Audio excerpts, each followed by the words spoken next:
One thing that most of my clients wish that they could do is to make their midsection slimmer. Do you wish this part of your body was a lot slimmer? And I think most of us do, right? And it doesn't matter how big or small we are. After we hit a certain age, it seems like that is just the problem area. And you can definitely spend hours in the gym. You can go on crazy wild diets trying to change it, or you can just dress a little bit differently. And that's one of the things that I teach a lot of my clients. And one of the points that everybody loves is something called the tuck, okay?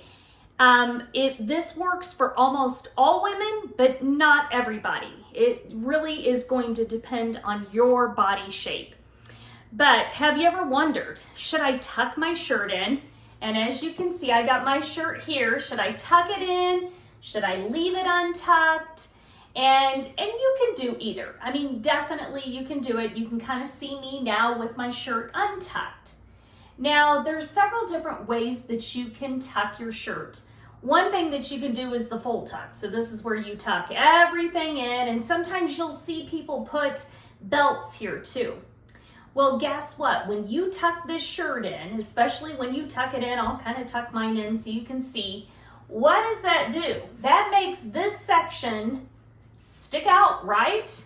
And especially when you put that belt, it's actually going to draw the attention to your waistline.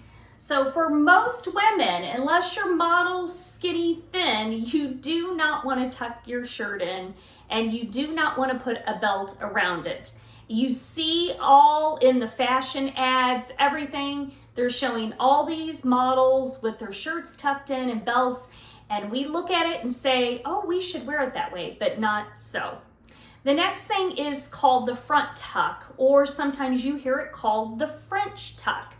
And it's super easy, and what it does is it creates a waist, leaving your body as one big long line. So to do that, you just take the middle section of your shirt and you just tuck in a little bit of it, okay?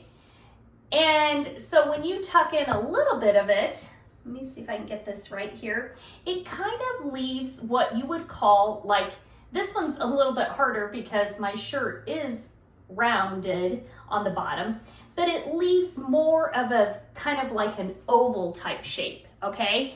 And it's not so noticeable at the waist. It creates that long line and it draws attention right here at the waist when you do it that way. The other thing is a side tuck or a tie. And you could, depending on what your shirt looks like, you could actually tie the shirt if you wanted to. This one's a pretty shorter shirt. Or what you can do is just take it and just tuck one side. And you can either do the left side or the right side. I would probably kind of tuck my shirt in this way, and it creates this vertical line, okay? When you create that vertical line, it instantly slims you when you do that with it as well, okay? So hopefully you learned a few things about tucking and untucking. So should you tuck? Should you not tuck it? Well, it's really going to depend on your body type, as I mentioned before. And when I work with my clients, we talk about whether to tuck or untuck their shirts based on their specific body shape. And if you're like unsure whether or not you should or not, I would love to have a discussion with you and talk about it to see what would be best for you. One of the things that most of my clients absolutely love when they work with me is really learning how to dress for their particular body shape. It's probably one of those biggest impact that my clients experience in knowing exactly how to dress for them and the way they are, rather than looking at ads and saying, can I do that? Can I not do that, right? So if you're unsure, would love to have a chat with you. And I want to know, are you going to tuck or are you going to untuck?